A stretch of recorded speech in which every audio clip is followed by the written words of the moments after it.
अस्सलाम वालेकुम जी, क्या हाल है सबका। उम्मीद करता हूँ सब खैर वाफियत से होंगे और अच्छा आपका दिन प्रॉफिट में क्लोज हुआ होगा।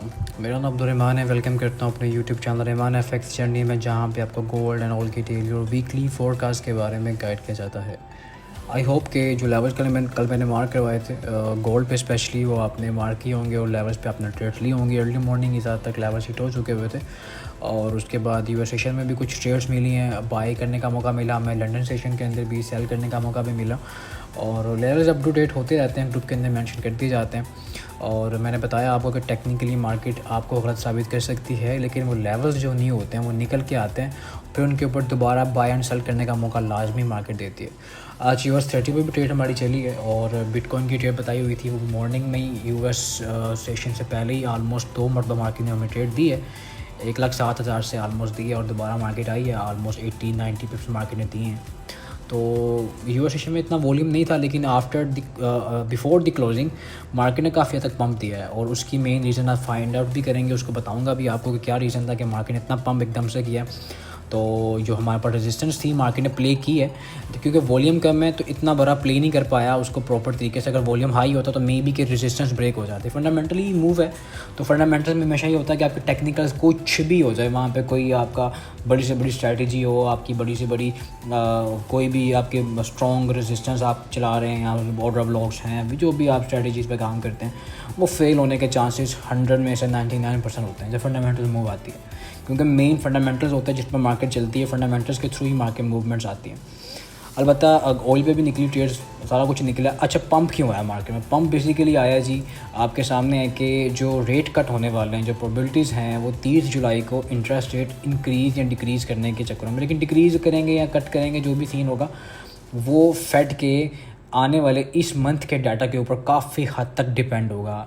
जैसे आपको पता है कि इस वीक के अंदर एनएफपी नंबर्स आने वाले हैं, ठीक है, और वो थर्सडे को होगा ऑलमोस्ट, ठीक है। एनएफपी नंबर्स हैं और उसके ऊपर मार्केट काफ़ी हद तक मूवमेंट देगी और मार्केट में काफ़ी हद तक डिपेंड एनएफपी नंबर्स पे भी होगा और बाकी जो डाटा आने वाले हैं इस वीक इस मंथ के अंदर उसके ऊपर मार्केट काफ़ी हद तक डिपेंड होगी।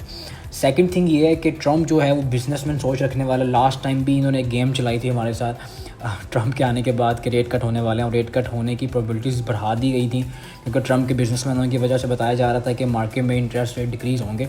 तो मार्केट में ज़ाहिर है कि गोल्ड जो होगा पंप करेगा और डॉलर वीक होगा। ज़ाहिर है जब इंटरेस्ट रेट वीक कर दी जाएंगे, कट कर दी जाएंगे, तो लोगों ने जो पैसा जमा करवाया था बैंक्स के अंदर, लोग वो पैसा विड्रा करेंगे और कारोबार वगैरह में, बिज़नेस वगैरह में डालेंगे। और यही सोच उसकी है ट्रम्प की कि जो प्रोडक्शंस के जो यूनिट्स हैं जो ऑल ओवर दी वर्ल्ड फैला हुआ है वो यूएस के अंदर लाए जाएँ।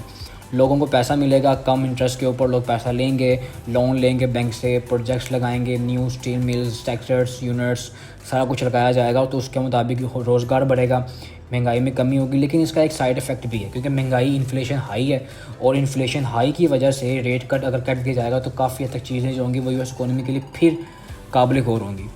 तो दोनों तरफ एक वॉर कंडीशन चल रही है ट्रम्प और पॉल की, लेकिन इनकी अपनी मिली भगत भी हो सकती है। लेकिन हम लोगों ने टेक्निकल भी देखना, फंडामेंटल्स भी देखना है। तो फंडामेंटल वो मूव आई है, ट्रम्प ने कहा जी हर हाल में रेट कट किया जाएगा और वो काफ़ी हद तक जो चीज़ें हैं वो बुलिश मोमेंटम में आई हैं, जो कि यूएस डॉलर के अगेंस्ट थी। जैसे गोल्ड ने तो 40 पंप पकड़ा है, ठीक है, और अनएक्सपेक्टेड मूव एकदम से आता ना, ये यूजुअली अब हो चुका है गोल्ड के अंदर। अब आपको हैरानी करने की ज़रूरत नहीं है। अगर आप देखें प्रेसिडेंट ट्रम्प ने क्या किया जी, president Trump call Fed powers too late, ठीक है, कि रेट कट को इतना डिले मत करो, as soon as possible rate को कट करो ताकि लोगों के पास पैसा आए पॉकेट में, लोग ख़रीदारी करें, प्रोडक्शन में भी इजाफा हो, सप्लाई में भी इजाफा हो। तो बैलेंस करने की कोशिश की जा रही है। लेकिन पाउल कह रहे जी कि चीज़ें जो हैं वो हमारे हाथ में अभी बेहतर नहीं है, लेकिन मे बी कि अब रेट कट हो जाए, क्योंकि प्रोबेबिलिटीज़ कल जो मैंने दिखाया था वो 18 थी, अब 21 हो चुकी है। और एनएफपी नंबर अगर ख़राब आते हैं यूएस इकोनॉमी के लिए तो एक बहाना मिल जाएगा नंबर्स के ऊपर। फिर सीपीआई नंबर्स नेक्स्ट वीक में आने वाले हैं, उसके ऊपर भी बहाना मिल जाएगा। वो नंबर्स ख़राब आते हैं कि भाई हमें इंटरेस्ट रेट डिक्रीज़ करना पड़ा, कट करना पड़ा, और अगर वो हो गया तो गोल्ड फिर बुलिश है जी, और ऑलरेडी वैसे ही बुलिश है। लेकिन आज ऑलमोस्ट उसने काफ़ी तंग किया गोल्ड ने। लो वॉल्यूम था, जो लोग सुबह 100 जाते हैं फिर उनको ट्रेड शाम में मिलने की ख्वाहिश होती है, तो उनको ट्रेड नहीं मिली आज। लेकिन अल्हम्दुलिल्लाह से काफ़ी तक ट्रेड हमें निकाली हैं। और ये सीन है कि अब जो H1 है स्ट्रक्चर वाइज वो बुलिश है। अच्छा, पहले फंडामेंटल देख लेते हैं, कल न्यूज़ कौन सी आने वाली है। कल 1 जुलाई है, तो मंथ का पहला दिन है। तो यूएसडी के अंदर जी जेपीवाई के अंदर भी डाटा है जी। यूएसडी के अंदर फेड चेयर पावर स्पीक्स हैं, ये काफ़ी इंपॉर्टेंट है जी। 6:30 बजे आएगी पाकिस्तान टाइम के मुताबिक, तो ये काफ़ी इंपॉर्टेंट है। इसके अंदर क्या फेड की अपनी राय देता है तो वो काफ़ी हद तक डिपेंड होगा। और इस दौरान मार्केट मेरे ख्याल में तो काफ़ी हद तक बुलिश मोमेंटम में जाएगी और मार्केट जो है अपनी किसी अच्छी खासी रेजिस्टेंस को अगर रिस्पेक्ट देते दे, वरना अदरवाइज़ कुछ भी पॉसिबिलिटी है। उसके बाद 7 बजे शिकागो के बाद ISM मैन्युफैक्चरिंग PMI नंबर्स हैं, जॉब ओपनिंग का डाटा है, ISM मैन्युफैक्चरिंग प्राइसेस है। तो डाटास कल काफ़ी हैं, तो एसल्स के साथ काम करेंगे तो बच जाएंगे, मार्केट में सर्वाइव कर सकेंगे। अगर एसल के बगैर काम करेंगे या अपनी लेनिंग शेयरिंग करके या कुछ भी करके आप विदाउट एसल बैठे रहेंगे छोटे अकाउंट्स के ऊपर, तो फिर ज़ीरो करके बाहर आएंगे, फिर आप यही कहेंगे कि जी काम अच्छा नहीं है। ठीक है, टेक्निकली मार्केट को मूव देख लेते हैं। BTC हमारी एक रेंज चल रही है H4 के ऊपर और वो रेंज मार्केट प्ले करी नीचे से 1,06,800 एक स्पॉट है। मार्केट जब तक H4 के अंडर के नीचे प्रॉपर क्लोज नहीं करती हम लोग सेल साइड नहीं जाएंगे। ऊपर से 1,08,690 ऑलमोस्ट रेजिस्टेंस एरिया है, मार्केट इस रेंज में है। अपर साइड पे आप छोटे ऐसे सेल कर सकते हैं, लेकिन स्ट्रक्चर बाय का है तो बेहतर है कि नीचे से बाय करेंगे, जो 2 मरतबा किया भी हमने। ठीक है, अब मार्केट टेस्ट करती है, स्पॉट ऐसा छोटा बनेगा तो बाय ट्राई कर सकते हैं डाउन साइड से। US30 की जो है आज सेल निकली है, लेकिन इतनी बड़ी मूव नहीं निकल पाई। 60 पिप्स हुए तो मैंने बुक करवा दिया था क्योंकि स्ट्रक्चर बुलिश है, तो रिट्रेसमेंट पॉसिबिलिटी कहाँ तक हो सकती, कोई मसला कोई जो है ना कोई प्रॉपर मूव नहीं है US30 की। तो US30 मूव बुलिश है। और अगर इंटरेस्ट रेट की बात कल भी दोबारा होती है और डिक्रीज कट करने की बात चलती है तो फिर स्टॉक्स ऑलरेडी बुलिश हैं, तो इनके लिए और बुलिश मोमेंटम होगा, क्योंकि लोग कंपनीज में पैसा डालते हैं, लोग अपनी इन्वेस्टमेंट्स को रखते हैं दूसरे स्टॉक्स वगैरह में या बिटकॉइन पे, गोल्ड पे, सेफ हेवन की तरफ जाते हैं।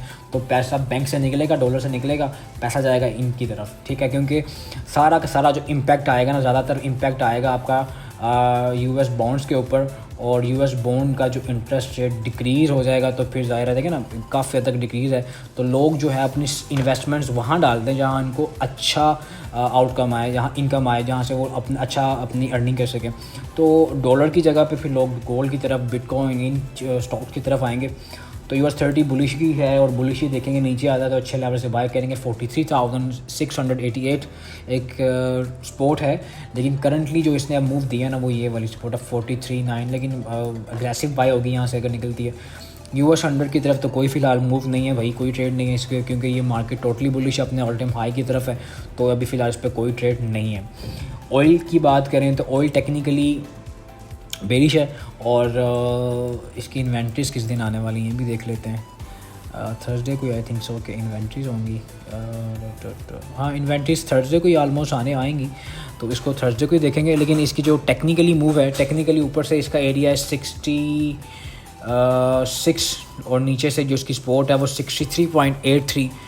H4 जब तक इसके ऊपर आप बाय कर सकते हैं, लेकिन बेहतर है कि आप एक इसके 65 जो ये करंट इसकी रेजिस्टेंस है ना, ये रेंज वाली रेजिस्टेंस है 65.46, इसके ऊपर का सेल देके आप सेल ट्राई कर सकते हैं। स्ट्रक्चर सेल का है तो बेहतर है कि रिस्क जो लेना आपने सेल साइड लें। और अगर H4 नीचे क्लोज हो जाते हैं 63.83 के नीचे, तो फिर मार्केट डाउनवर्ड 60.45 तक की आपकी मार्केट मूव दे सकती है, क्योंकि रेंज ब्रेक होगी तो ज़ाहिर है एक वन साइड जाना है, इसने काफ़ी हाई जाएगी। तो ये BTC की बता दी मैंने आपको US30 की फ़िलहाल छोटी मोटी ट्रेड है, वो ग्रुप में बताऊंगा मैं इंशाल्लाह। अच्छा, ग्रुप के लिए बता दूं कि नीचे नंबर्स मौजूद हैं, नीचे लिंक्स मौजूद हैं। एक्सएम पर उस पर अकाउंट बनाए, सिंपल है, और आप उस पर अकाउंट बना के रजिस्टर करके अकाउंट में डिपॉजिट करके ग्रुप का पार्ट बन सकते हैं। उसके अलावा ऑनलाइन सेशन स्टार्ट है हमारी। आप ऑनलाइन सेशन इस तरह के नहीं होते कि आपको वीडियो प्रोवाइड कर दी जाते हैं। ऑनलाइन सेशन इस तरह होते हैं कि आपको लाइव बिठा के एक प्रॉपर तरीके से आपको गाइड किया जाता है, सिखाया जाता है और लाइफ टाइम मेंटरशिप दी जाती है। इसके अलावा फिजिकल अगर लाहौर में अगर हैं तो फिजिकल क्लासेस को ज्वाइन कर सकते हैं, लाइव बैठ के सीख सकते हैं और लाइफ टाइम मेंटरशिप को एंजॉय कर सकते हैं, प्रॉफिट गेन करेंगे। ग्रुप को ज्वाइन करना है वही है, सिंपल कॉन्टैक्ट मौजूद है, उस पर आप कॉन्टैक्ट के तमाम डिटेल्स आपको प्रोवाइड कर दी जाएंगी, तमाम आपको गाइडलाइन प्रोवाइड कर दी जाएगी। तो उस पर कॉन्टैक्ट करके आप पार्ट बन सकते हैं, ताकि आपकी जर्नी जो है ट्रेडिंग की वो आसान कर दी जाए। अच्छा, गोल्ड की तरफ चलते हैं। गोल्ड की टोटली बुलिश मोमेंटम में H1 तो बुलिश है, और तो ज़ाहिर है कि H1 बुलिश है तो M30 M15 भी बुलिश होगी, सिंपल। अच्छा जी, H1 जो है वो बुलिश मोमेंटम में आ गया, और H1 पे मैंने अभी ग्रुप में एक चैनल पे भी ड्रा करके फेंका था रिसेंटली। तो इस चैनल के अंदर अभी मार्केट चल रही है, तो लेट्स सी कि मार्केट ने इसको रिस्पेक्ट भी दी है और इट्स में भी कि ब्रेक हो जाए। लेकिन अगर ब्रेक नहीं होती और नीचे टेस्ट करता है आपका ये एरिया है 3295 एक सपोर्ट के तौर पे इसको टेस्ट करता है और H1 इसके ऊपर सस्टेन करती है। फिर आपने क्या करना है, सिंपल आपने नीचे का एसएल देना 95 के पे आपने बाय करना है। आपका टीपी होगा 3313 और 3320, ये दो एरियाज़ होंगे आपके बाय के टीपीज़। और फिर यहाँ से फॉर्मेशन बनने के ऊपर आप सेल को ट्राई कर सकते हैं। मैं बता देता हूँ, रेंज एक्सपेंड इसलिए कह रहा हूँ कि H1 जो है वो बुलिश हो चुका है और मैं ज़्यादा H1 को प्रीफर करता हूँ। H4 को भी देख लेते हैं, 3313 से लेके 3320 ये हमारी होगी रेजिस्टेंस एरिया, ऑलरेडी मार्क है। आप कल की वीडियो में भी जाके देख सकते हैं। ये लेवल्स ऐसे होते हैं भाई, ऑलरेडी मार्क किए होते हैं हम लोगों ने। और अगर इसको ब्रेक करके अप साइड चला जाता है गोल्ड और फंडामेंटल मूव आती है, बड़ी हद तक, काफ़ी हद तक मूव आती है, क्योंकि अभी डाइवर्जेंस पाया जा रहा है। डाइवर्जेंस इन द थिंग ये है कि कहने का मकसद ये है कि ये फंडामेंटल्स अब बुलिश हो गया गोल्ड के लिए, और टेक्निकली मार्केट जो है वो H1 और H4 पे भी इसमें ख्याल से बुलिश है। H4 के ऊपर बेरिश है, ठीक है, H4 पे बेरिश है और H1 पे बुलिश है। बस एक स्ट्रक्चर इसका रह गया H4 का। ये अगर बुलिश हो जाता है तो ये बुलिश होने के लिए इसको चाहिए ऑलमोस्ट क्लोजिंग चाहिए H4 की 48 के ऊपर, ठीक है, 48 के ऊपर क्लोजिंग आएगी तो H4 होगा टोटली बुलिश। तो अच्छा, H4 के ऊपर ना आपको H4 के पास 47, 48, 43 के पास, सॉरी 48 से लेकर 53 के पास आपको सेल भी मिल सकती है। अच्छा, मैं आपको एक की लेवल फिर बता देता हूँ, 3295 एक हमारे पास स्पॉट एरिया होगा H1 का। H1 की अगर क्लोजिंग इसके नीचे नहीं आती, आप बाय कर सकते हैं। और ये चैनल का आउटसाइड ही बनेगा, इसके नीचे का एसएल देके बाय करें। आपका टीपी 3313 और 3320 का TP2 होगा। और फिर आपने यहाँ से फॉर्मेशन देखनी है सेल की, अगर मिलती है तो, ज़बरदस्ती नहीं है। और अगर मार्केट टोटली बुलिश जाती है, वॉल्यूम इसका नहीं होता, ज़ीरो वॉल्यूम होता है, यूएस सेशन में मार्केट आती है और पाउल की स्पीक्स के बाद मार्केट फुली मूव देती है। क्योंकि आप लोगों ने तो वीडियो में देखना है तो हम लोग ग्रुप में अपडेट देते रहते हैं, लेकिन अगर आप भी देखते हैं कि मार्केट फुली वॉल्यूम आती है और एक मोमेंटम कैंडल्स की तरह मार्केट अपसाइड पे जाती है, तो आपके पास फिर ये लेवल फर्स्ट हो गया ऑलमोस्ट 3336 और 3348 से लेके 57 है हमारी वीकली रेजिस्टेंस है। अगर वीकली वीडियो अगर आप जाके देखें ना तो मैंने ये एरिया दिया हुआ है, मैं दोबारा लिख देता हूँ, वीकली 33472 to 3357 का एरिया, ठीक है, 48 है, सॉरी 48। ये हमारे पास एक वीकली रेजिस्टेंस है जो कि मार्केट को फिर टेस्ट भी कर सकती है, इसके पास आ चुकी है। तो H1 के मुताबिक आप बाय देखें। H4 अगर रिट्रेस कर रहा है, H4 अभी रिट्रेस कर रहा है और अगर यहाँ से रिजेक्शन भी आई है, अगर रिजेक्शन प्रॉपर आती है तो फिर आपको 95 तक का टीपी दे सकती है। सेल साइड अगर आप लोग हैं अभी तो आप TP 95 के पास बुक करें, क्योंकि हमने ऑलरेडी 75 का लेवल बताया था कि मार्केट जब 75 के ऊपर क्लोजिंग देती है तो फिर आपने जी H1 के मुताबिक आपने फिर बाय देखनी है, सेल नहीं देखनी।